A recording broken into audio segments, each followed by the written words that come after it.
என் சொல் கேளீர் நேயர்களுக்கு வணக்கம். நம் உடல் உறுப்புகளில் மிக முக்கியமான ஒன்று குடல். இந்த குடலில் ஏற்படக்கூடிய பிரச்சனை என்ன, அதுக்கு தீர்வு என்ன அப்படிங்கிறத பற்றி நமக்கு விளக்கம் அளிக்க இருக்கிறார் டாக்டர் திரு கணேஷ் அவர்கள். என் சொல் கேளீர் நேயர்களுக்கு வணக்கம். உங்களை சந்திப்பதில் எனக்கு மிகவும் மகிழ்ச்சி. நான் டாக்டர் கணேஷ், ஜிவி மருத்துவமனையின் பொது அறுவை சிகிச்சை தலைமை மருத்துவர் மற்றும் குடல் மற்றும் லேப்ரோஸ்கோபி நிபுணர். எங்களது மருத்துவமனை லேப்ரோஸ்கோபி சிறப்பு மருத்துவமனை மற்றும் பித்தப்பை கல் அகற்றுவதில் கால்ஸ்டோன் கிளினிக் எனும் சிறப்பு கிளினிக்கை நடத்தி வருகிறோம். டாக்டர், குடல் சார்ந்த பிரச்சனை ஏற்பட என்ன காரணம்? குடல் சார்ந்த பிரச்சனைகளுக்கு மிக காரணம் தவறான உணவு பழக்கங்கள் தான் மெயினான காரணம். ஏன்னா குடலோட முக்கிய வேலையே நம்ம இறையை உண்டு அதை செமிச்சு அதை ஸ்டோர் பண்ணி அதை திருப்பி மலமாக மாற்றி வரைக்கும் அதுதான் அதோட வேலை. அதில் நம்ம உணவு கொடுத்தா தான் அந்த உணவை ஜீரணித்து மற்ற பொருள்களுக்கு சக்தி அனுப்பி பண்ணுற வேலை தான் குடல் பார்க்குது. அது இப்போ தவறான உணவு பழக்கங்கள் பழகும்போது கண்டிப்பாக உடல் பாதிக்கப்படுது. அடுத்து முக்கியமானது உறக்கம். உறக்கத்துக்கும் குடலுக்கும் மிக முக்கிய உறவு உண்டு. அதனால தான் என்ன பண்ண சரியாக உரங்களை அப்படின்னா மலம் கழிக்கிறதுக்கு லேட் ஆகுது, பைல்ஸ் வர்றது, ஃபிஷர் வர்றது, எல்லாத்துக்கும் காரணம் உறக்கமின்மை. அடுத்தது ட்ரிங்க்ஸு, போதைகள், ஆல்கஹாலு, பீர் அடிக்கிறது, ஈவன் ஸ்மோக்கிங், இதெல்லாமே பாதிக்கும். இது போக குடல் பாதிப்பு பெரும்பாலும் வர்றதுக்கு காரணம் இயற்கையில் தவிர மரபு வழின்னா என்னென்னா இந்த சில ஜீன்ஸ்லேயே சில நோய்கள் இருக்கும். அது மலக்குடல் கேன்சர்ஸு, இரைப்பை கேன்சர்ஸு, இதெல்லாம் மரபு வழியாக வரும். இதை நெப்போலியன் காலத்திலே இந்த மரபு வழி காலத்து நோய்கள்லாம் இருந்ததை கண்டுபிடிச்சிருக்காங்க ரீட்ரோகிரேடாக. அது பேர் போனபார்ட் சிண்ட்ரோம் அப்படின்னு சொல்லுவாங்க. அதாவது இறப்பையில் மரபு வழியாக வந்திருக்கு. அவர் காலத்திலே அந்த சந்ததியிலே இருந்திருக்கு இந்த நோய்கள் பழைய காலத்திலே.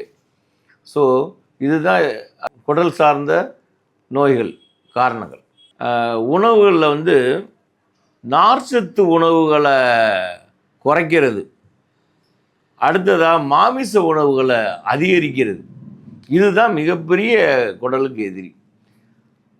தாவர வகை வெஜிடேரியன் உணவு தான் குடலுக்கு மிக மிக நல்லது, ஆரோக்கியத்துக்கும் நல்லது, டைஜஷனுக்கு நல்லது.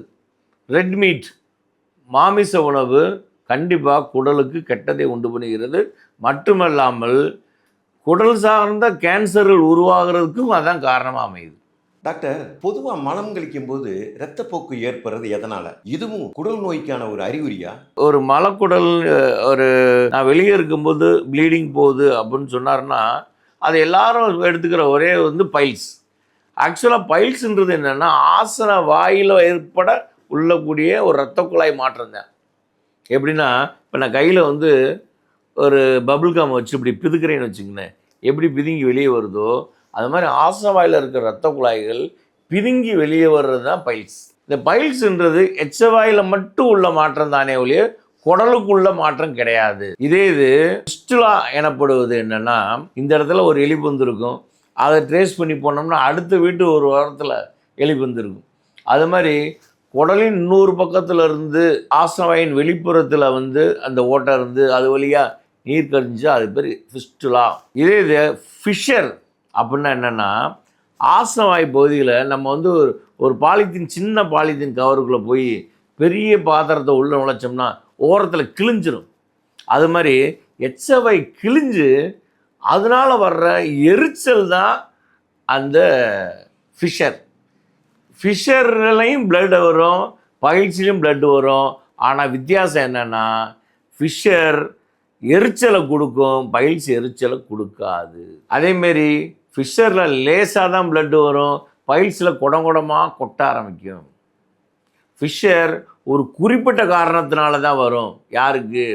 நைட்டு தூங்காமல் முழிச்சே கிடக்கிறவங்க, டென்ஷனில் இருக்கவங்க, எக்ஸாமுக்கு போகிறவங்க, அடுத்து இப்போ தான் டெலிவரி ஆனவங்க, இவங்களுக்கெல்லாம் ஃபிஷர் வரும். பைல்ஸ் யாருக்கு வரும்?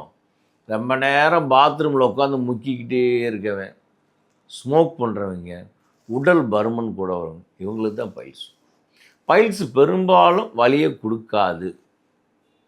அப்போ எந்தெந்த நோய்களுக்கு எப்படின்னா, இதை முறையாக ஒரு டாக்டர்கிட்ட போய் இது பைல்ஸா, இது ஃபிஷரா, இது ஃபிஸ்டுலாவா அப்படின்னு வித்தியாசப்படுத்தி ட்ரீட்மெண்ட் பார்க்கணுமே ஒழிய, யார் யாருன்னா நாட்டு வைத்தியம் பார்க்குறாங்க, ஏதோ மூல நோய்க்கு ஏதோ அறுத்துற கையிலேயே வேற கொடுத்துட்றாங்க அப்படின்னு போட்டாங்கன்னா அவங்க வேர் சுத்தமாக சாஞ்சிடும். இதுதான் பைல்ஸ். இந்த பார்த்தீங்கன்னா அந்த இரத்த குழாயை வந்து பிதுங்கி வெளியே தெரியுது. இது ஃபிஷர், அந்த இடத்துல கிழிஞ்சிருக்கு.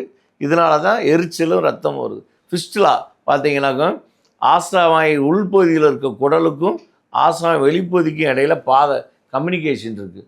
இது வழியாக நீரும் இதுவும் வெளியாகும், சலமும் வெளியாகும். இது பேர் ஃபிஸ்டுலா. ஃபிஸ்டுலா நாள் கணக்காக, வாரக்கணக்காக, மாதக்கணக்குகளாக இருக்கலாம். ஃபிஸ்டுலாவுக்கு வந்து மேஜர் அறுவை சிகிச்சை பண்ண வேண்டியது. இதில் பைல்ஸ் எடுத்துக்கிட்டாங்கன்னாக்கா அதுக்கு வந்து லேசர், ஓப்பன் அறுவை சிகிச்சை ரெண்டுமே பண்ணலாம். அதுக்கு வந்து ஓப்பன் அறுவை சிகிச்சைக்கு பேர் ஹெமராய்டெக்டமி அப்படின்னு பேர். இதே இது வந்து க்ளோஸில் வந்து லேசர் அறுவை சிகிச்சை பண்ணுறோம்.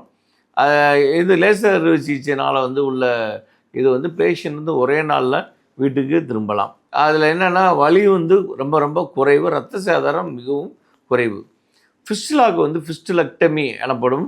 அந்த அந்த ஃபிஸ்டுலா உரிய தசையை முழுசாக கட் பண்ணி எடுத்துகிட்டு பண்ணுவாங்க. அது பேர் ஃபிஸ்டுலெக்டமி பேர். இப்போ வந்து ஃபிஷருக்கு வந்து ஸ்பிங்க்ட்ராட்டமி எனப்படும் ஒரு எளிய ஓப்பன் அறுவை சிகிச்சையும் உண்டு, அதே லேசர்லேயும் உண்டு.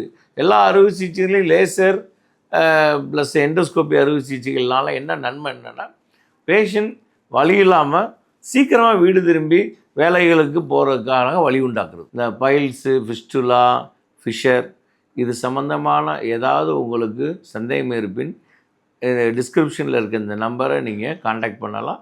உங்களுக்கு கண்டிப்பாக உங்கள் சந்தேகங்களுக்கு நாங்கள் விடையளிப்போம்.